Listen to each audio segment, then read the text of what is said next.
हमने पिछली वाली वीडियो में अम्ल के बारे में बताया था और अम्ल की रासायनिक अपक्रिया, अम्ल के भौतिक अपक्रिया तथा कह सकते हैं कि हमने यहाँ पे अम्लों का उपयोग भी हमने क्या किया था, बताया था। लेकिन आज हम अम्ल क्षार लवण में क्षार को लेकर के आए हुए हैं। क्षार क्या है इसके बारे में हम इसको जानते हैं, अध्ययन करते हैं। तो सबसे पहले दोस्तों हम यहाँ पे देखते हैं क्षार की परिभाषा सबसे पहले किसने दी और क्षार क्या होता है।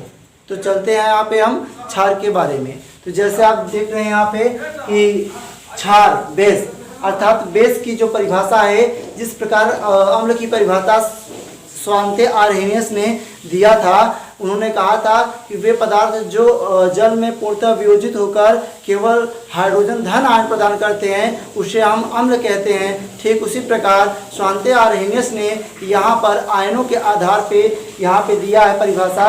वो क्या परिभाषा दिया है, कह रहे हैं स्वांते आर्हेनियस के अनुसार वे पदार्थ जो जल में पूर्णतः वियोजित होकर, पूर्णतः वियोजित की जब बात आती है तो हम यहाँ पे देखेंगे कि जल में घुलकर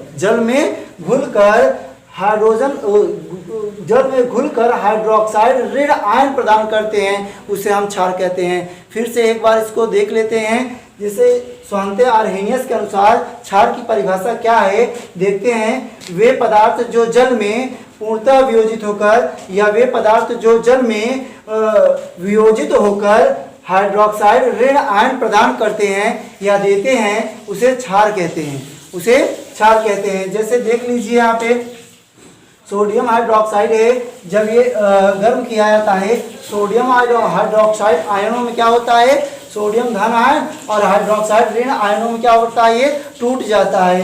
अब हम यहाँ पे देखते हैं क्षार के उदाहरण, अर्थात यहाँ पे क्षार के क्या क्या उदाहरण हैं, हम क्षार के उदाहरण को देखेंगे। तो दोस्तों यहाँ पर एग्जाम्पल क्या है, जैसे क्षार का उदाहरण में sodium hydroxide, potassium hydroxide, magnesium hydroxide, calcium hydroxide, barium hydroxide, ammonium hydroxide, aluminic hydroxide.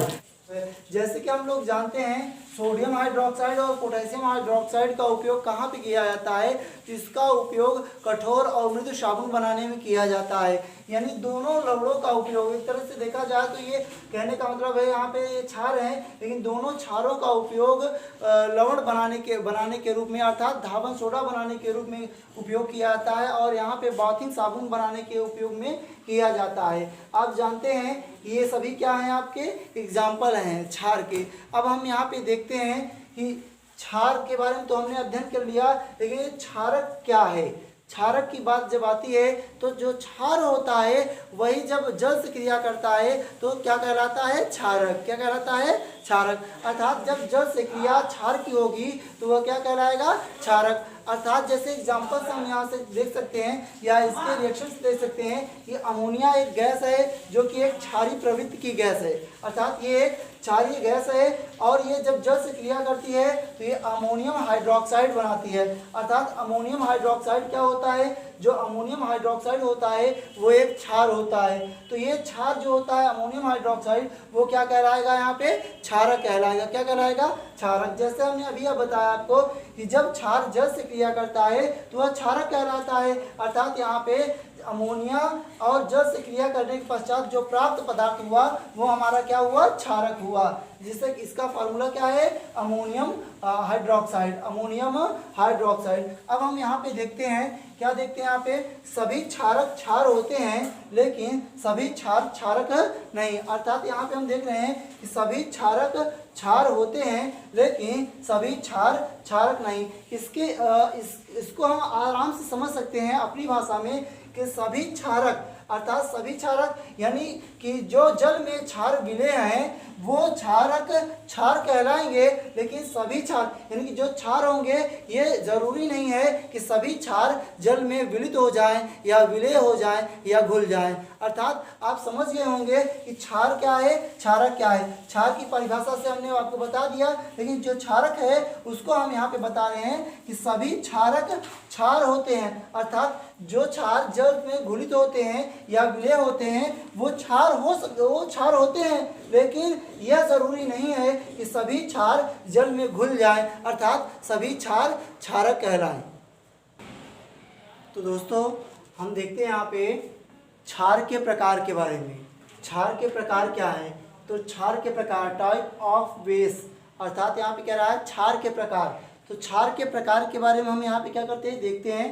तो जो क्षार का प्रकार है यहाँ पे किसके आधार पे विभाजित किया गया है, तो वो है आपका आयनन। क्या है? आयनन। देखिए यहाँ पे आयनन के आधार पर क्षार दो प्रकार के होते हैं, अर्थात यहाँ पे कह रहा है आयनन के आधार पर क्षार दो प्रकार के होते हैं। वो कौन कौन से हैं? एक प्रबल क्षार और एक क्या है आपका दुर्बल क्षार। तो दोस्तों यहाँ पे देखते हैं प्रबल क्षार के बारे में।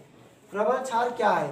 अर्थात strong base. Strong base, strong base क्या होता है? यानी कि ऐसे क्षार जो अत्यधिक क्या हो, प्रभावशाली हो, और ऐसे क्षार जो कम प्रभावशाली हो।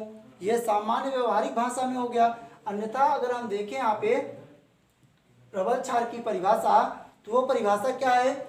वे क्षार जो जल में पूर्णतः वियोजित हो जाते हैं, अर्थात यहाँ पे कहा गया है वे क्षार जो जल में पूरी तरह से आयनित हो जाते हैं, पूरी तरह से वियोजित हो जाते हैं, उसे हम क्या कहते हैं? प्रबल क्षार। ठीक। तो जैसे कि हमने अभी बताया कि वे क्षार जो जल में पूर्णतः वियोजित हो जाते हैं, या ऐसे कह सकते हैं कि वे क्षार जो जल में पूर्णतः आयनित हो जाते हैं, उसे हम प्रबल क्षार कहते हैं। अर्थात वे क्षार जो जल में पूरी तरह से घुल जाते हैं, उसे हम क्या कहते हैं? प्रबल क्षार कहते हैं। और दोस्तों जैसा कि हमने आपको बताया यहाँ पे ये आयनन के आधार पर डिवाइड किया गया है इसको। तो हमने यहाँ पे देखा कि प्रबल क्षार के एग्जाम्पल क्या है? वो एग्जाम्पल है आपके potassium hydroxide, sodium hydroxide, barium hydroxide, यहाँ पे आगे कैल्शियम हाइड्रोक्साइड भी होता है, कैल्शियम हाइड्रोक्साइड भी है। अर्थात ये हमारा ये CaOH का होल ट्वाइस। तो कहने का मतलब हमारा कि ये भी क्या है? एक प्रबल क्षार है। तो ये कहने का मतलब है हमारा ये प्रबल क्षार की परिभाषा इस तरीके से हो गई। अब हम देखते हैं यहाँ पे दुर्बल क्षार। दुर्बल क्षार क्या होता है?